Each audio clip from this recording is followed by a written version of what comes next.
cyclesgaming.com, bringing you another edition of Keeping Modern Janky. It's a practice match.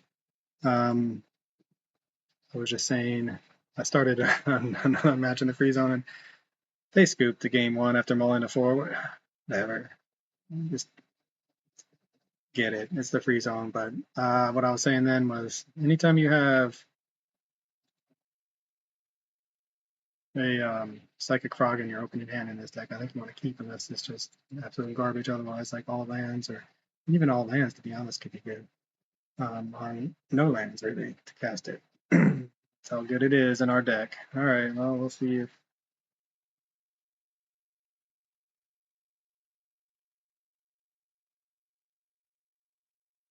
we'll go ahead and do the water grave content.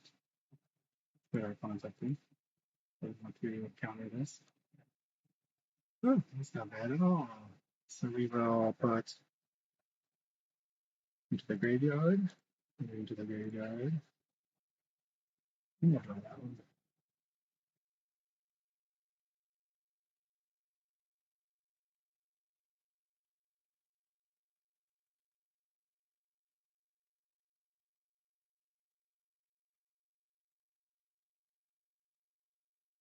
All right, what do we want to do? Psychic Frog, pitching a Grave Crawler to get 2 Grave Crawlers back. Or do we just want to get the prize amalgam shenanigans started? And we start the prize amalgam shenanigans, see what our opponent's doing.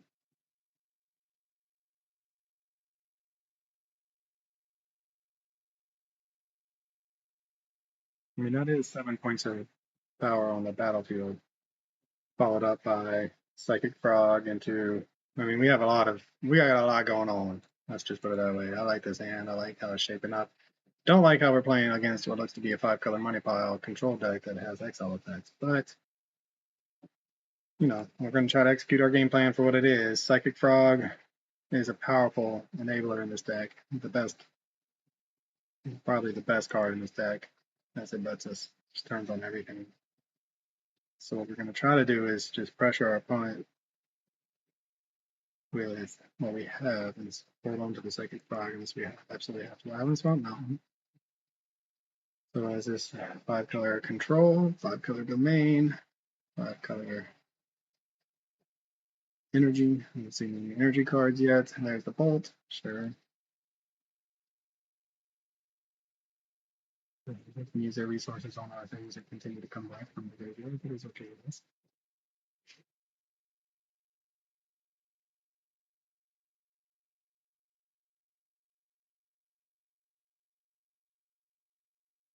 Okay, so they have some counter magic up. What do we want to do? So we could do Soul of the Lost and Grave Crawler. I don't know, maybe we shouldn't be so rolling with Psychic Frog. Go ahead and punch in for 4. See what we could do.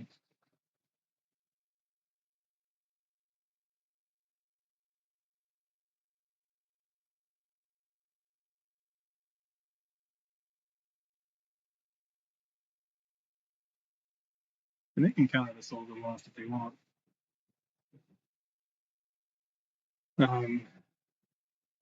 Because, well, I mean, we have other things that we care more about, I think. Here comes the counter spell. It's like, Reprieve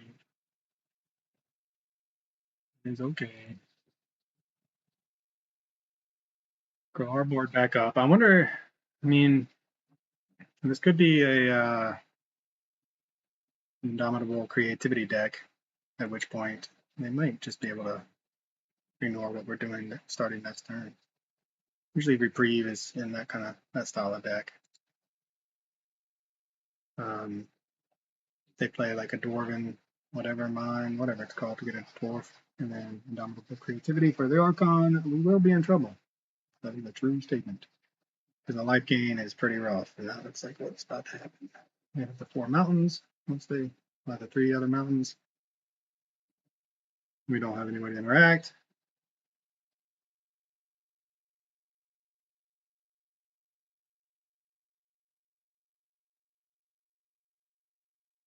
I think we would love to just see like a Feywild, the Mirror Breaker. Okay, Prismatic Ending. Looks like they're managing the board. They have a handful of zombies. But getting it out of the graveyard is good for them. What else do they have? They know about the souls of the lost. You have to be careful of what. And then they're going to bolt another grave probably, sure. Leyline Binding. Alright, so they're down to 2 cards, and they've dealt with our first recursive threats. I like where we're at if we can dodge the Indomitable Creativity.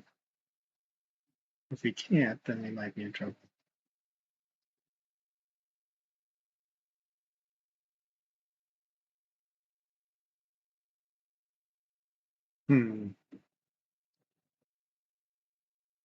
Well, so we can place Souls of the Lost to discard a land instead of. Okay, so I think what we're going to do is play that. Play this. Hope they don't have a fatal finish.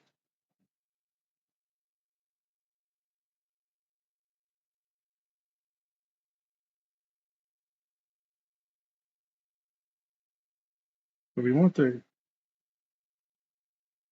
I think we want to sacrifice a permanent. I think we just want to sacrifice a land. So we have another land on this card. Another 3/4. And this way, if they go for the bolt, we can get it out of bolt range. We can't get it out of Leyline Binding range.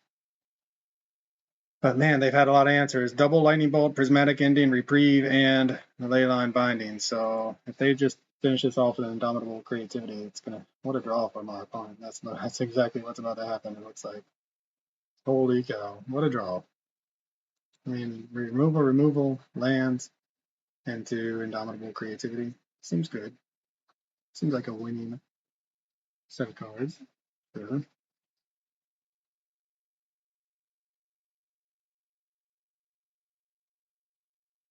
Yeah. Enters our attacks. Opponent sacrifices creature, discards card, and loses 2 life.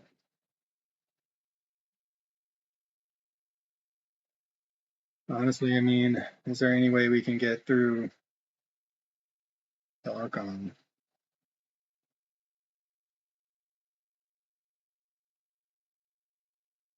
Discards a card. Should probably discard the Great Faller.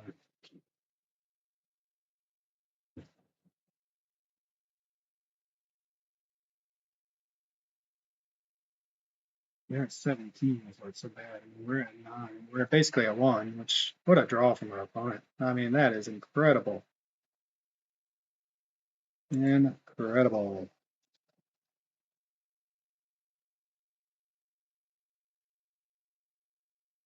The 6/7. So what? We can't really. An Otherworldly Gaze. Try to fill our graveyard some more.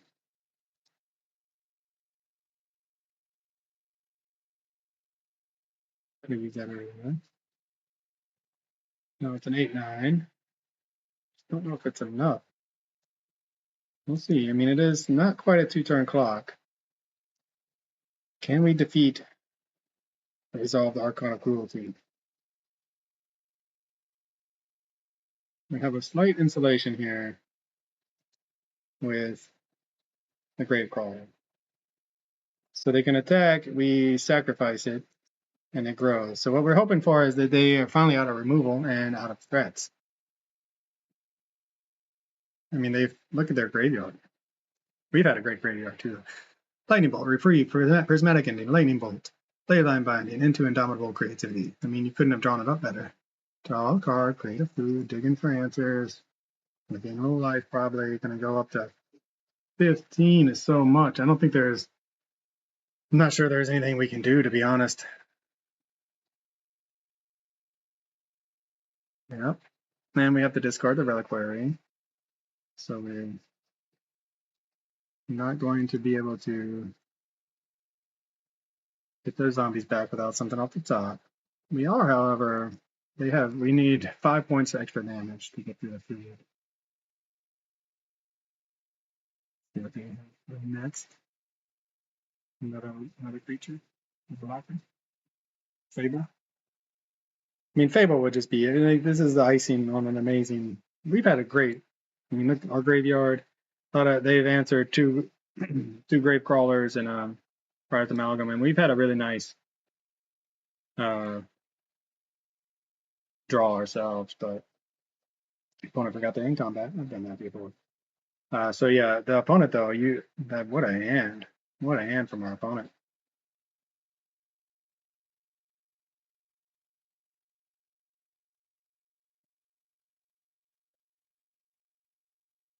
So we are a fable push. It's a fable push. We're a fatal push away from winning the game. Fatal push to get rid of the Goblin Shaman token. I think we already have 2 in the graveyard. Just 1. All right, deck. Fatal push for the win.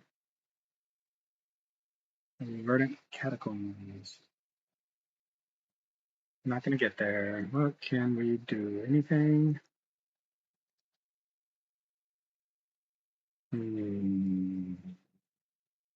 So close. What a hand from our opponent. If we didn't have the hand we had, this might have gotten us there. No, it wouldn't have. What a hand from our opponent. What a hand. All right, well, so we can bring in pretty much everything. I'm worried about graveyard hate. What do we want to take out? Souls of the Lost. You saw the power of Souls of the Lost. White of the Reliquary also would have been a big threat. Maybe we should have considered getting it down earlier. It wasn't quite as big of a threat, though, as Souls of the Lost. Fatal Push feels really good. They're going to bring in Graveyard Hate, I assume. So why don't we... This is going to answer some of their threats.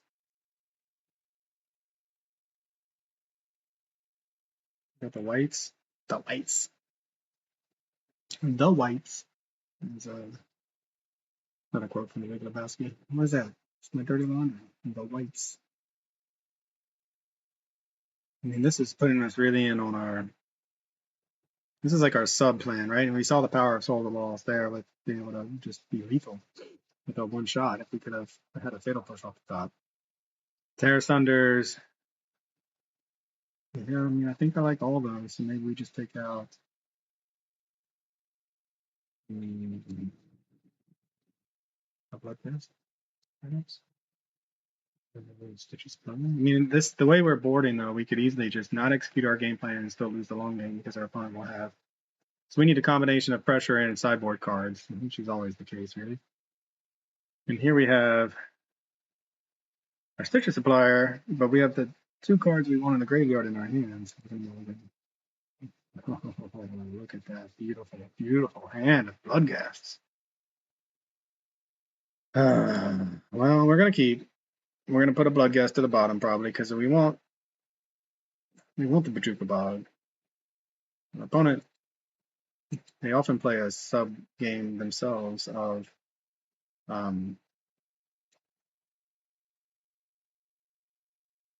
reanimation, using persist. I think we're gonna put that card on top of our library. Our library.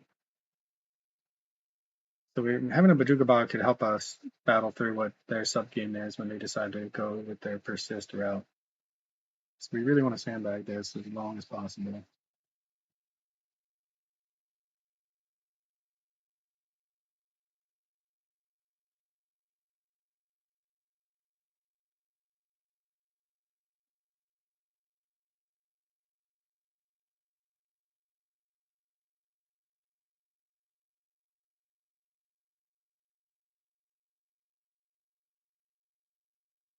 Yeah, I mean, drew no sideboard cards.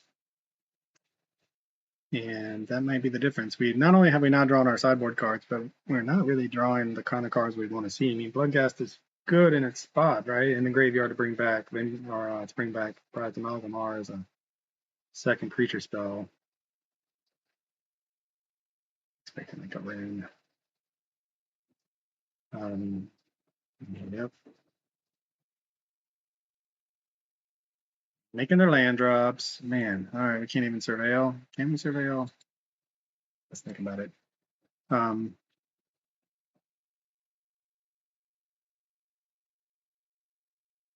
We're just gonna have to surveil 3 instead of surveil 1, especially land. All right, they got a land back. Shocking. I know. Let's go for the watery grave.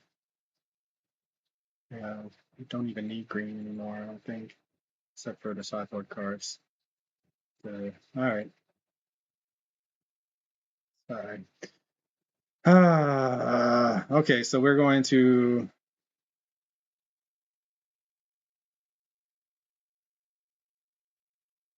put you into the graveyard. How badly do we want to fill this land?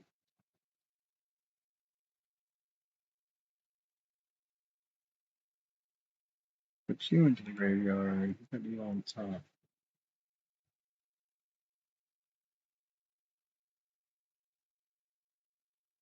All right. We can't afford to miss a land drop. I don't think.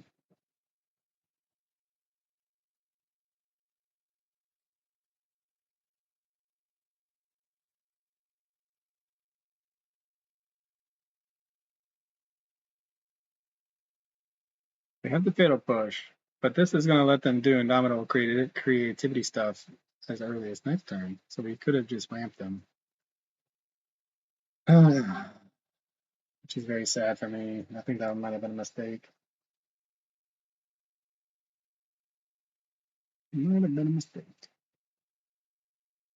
Might be a fast game after that. I mean, the Rin is good part of their plan, but if they just go Dwarf, Indomitable creativity when they have a fatal push in hand, we're very sad. This Bajuka Bog not coming in untapped. I mean, we wanted both the land and the Assassin's Trophy out of that otherworldly gaze, but we couldn't do that.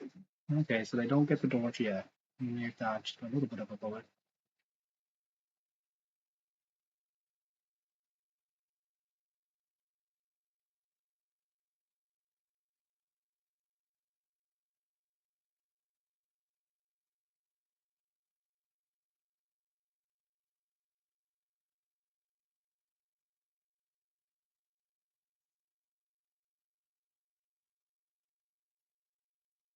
Sure what our opponent's up to. 7 cards in hand. We need lands and spells. Watery Grave. Okay, well, cast that. Fearlessly untapped. Boom, shakalaka, Bloodghast. Turn 4, 2-1. Can't block. It's gonna be so good. Yeah, we could have just otherworldly gazed at the end of our opponent's turn. That's probably would have been the better play. I just want to do something. I want to put something on the board, and there's a Leyline Binding. Sure. Lots of exile effects. Get our Bloodghast. I mean, the way their deck plays, we're really just in desperate need of protection. That's what the Fatal Push does for us. And they have something else to do. Interesting. Ooh, Paul Patch Formation. Yeah, I like that card. I just made sure to buy my playset. I'll put it in one of my decks. Seems like a powerful sideboard card at the very least. Demanded a lot, but instant speed with all the stuff it does, even just as a cantrip and a little bit of life gain, that could be enough to help it burn. All right, are they going for it? They're going for it. What are we going to do? We're going to Fatal Push. We're going to be able to do this token too, huh? Yep. So then they're going to get something no matter what. Yeah, that's a really powerful card, and for them then, I forgot about that. They can target artifacts. What a great card. What a great addition to their deck. Get a draw card. I mean, it does everything. They get a draw card. They get Elish Norn. That's pretty good. Could use an Assassin's Trophy now. We used on their measly Ring 6 that didn't do anything.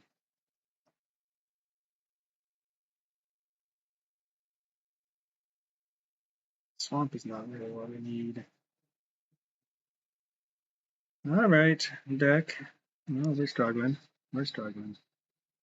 We could just play a Bloodghast and watch it die, and then have it come back and watch it die again. I don't even know what's worse. Is that worse than Archon for us? Possibly.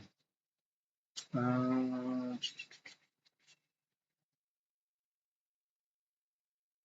know what to do. Anyway, that's I don't know. Oh man, we're gonna take a hit, and we may end up taking a lot of hits, but never not have it. That's for sure, opponent. The Indomitable Creativity decks almost always seem to have Indomitable Creativity. It's not the mulligan. It's only a 4-of. It's incredible how, I guess they do get to draw a lot of cards, but our opponent didn't even draw that many cards this time. They just actually had it.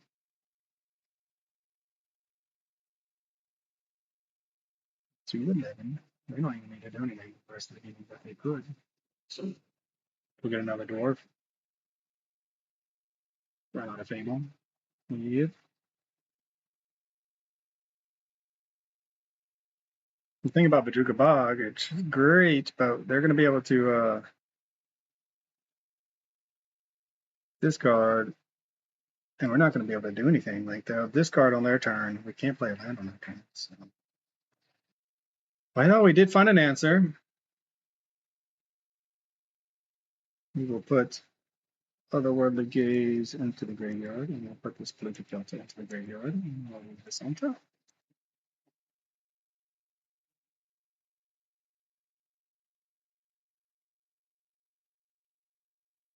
Thank you.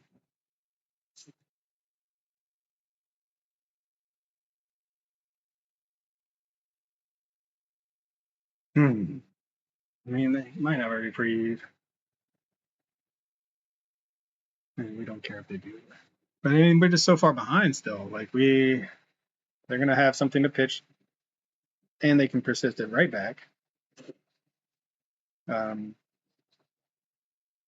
a card, sure. And they just run it back with Indomitable Creativity, probably. See what they're looking for an answer. Did they find? They did not. And we're still dead on board to just 5 points of damage.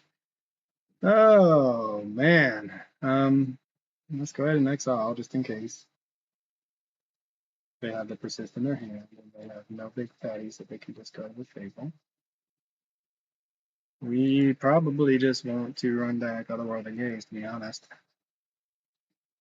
And yeah. I think that, yeah, I don't know, maybe we should have just stayed with our aggressive creature plan and not worried about what they were doing. Because it does water down our strategy. Found 2 kill spells, but is that going to be good enough? So what we're really hoping not to see is like an Archon or another big fatty followed by Persist, obviously. But then, I mean, they're either going to have that or Indomitable Creativity is what it feels like. All right, got rid of an exile effect in the land. First test passed. Still dead on board to what they're doing, though, with just attacking.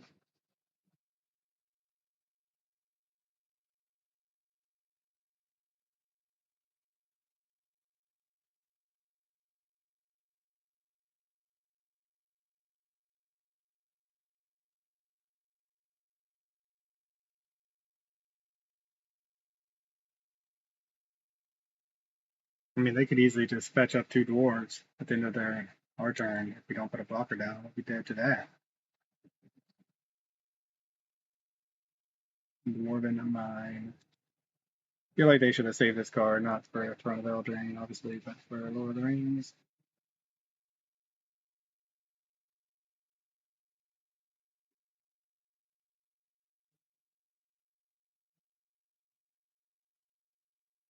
Okay, for us to have a chance, we need to see 3 Vengevines from this Otherworldly Gaze, and then draw into another creature that we can cast. So we can do double creatures, get 3 Vengevines back.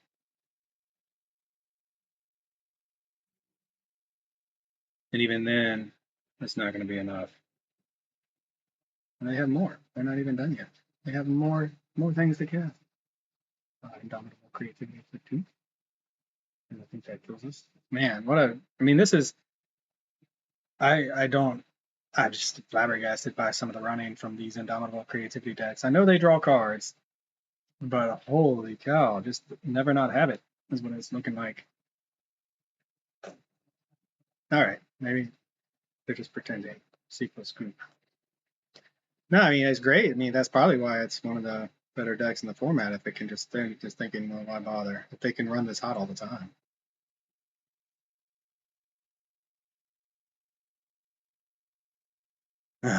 Fatal push is something,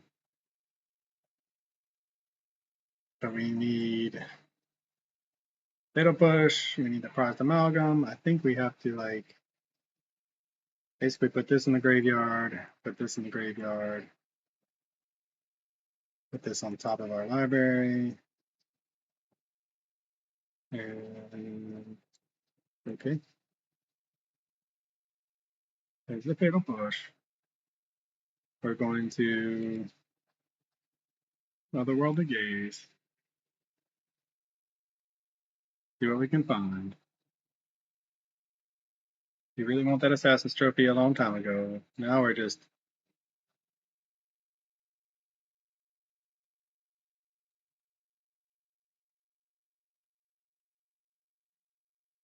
don't think there's any way out of this, to be honest. Our guy can't block. And then if they have a reprieve, they can just reprieve. They kill spell, and they do have a reprieve. Joke's on you. You should have reprieved the fatal push. Fine, that's another turn. They probably haven't reprieved. All right, so I mean, they pump faked like they had the Indomitable creativity to get. They could have gone. Maybe they took out some Archons or something, or were waiting for this moment. But they could have gone for the win. 4. I mean, Indomitable creativity for 4, and then if not 5. We have Gravecrawler into Gravecrawler, and I mean, there's just no. We can't block, so they just pass through their combat. Yeah. Haha. We shall take advantage of that. No, I assume it's going to be a big Indomitable creativity to kill us with Archon tribute. It just takes 2 Archons in the day. So,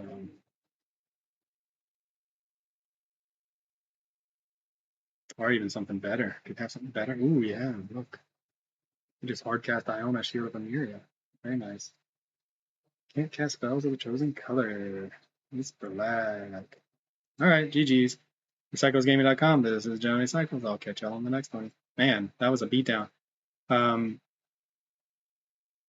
Yeah, I'm not sure what to say. Like, the deck seems like it's just one of those like high-powered modern decks of many years ago that just can't keep up in today's modern. I mean, I'm sure it's not the optimal Vengevine build that we've seen in the past, and I'm new to the deck, but still, like, it just feels like it's got power, it's got legs. It's not consistent. It's one of the things. I wonder how we can make it more consistent. Anyway, thanks for watching. I'll catch y'all on the next. This has been another edition of Keeping Modern Janky. This is Johnny Cycles with CyclesGaming.com. If you haven't already, check out my original Magic the Gathering content over at CyclesGaming.com. I write about my various commander decks. I post articles and video of my gameplay of my various modern janky brews, and I'm publishing my science fiction fantasy novel, The Podkind, serially. If you enjoy the content, check out my YouTube channel, Johnny Cycles, and click that subscribe button. Everybody counts. As always, thanks for watching. This is Johnny Cycles. I'll catch y'all on the next one.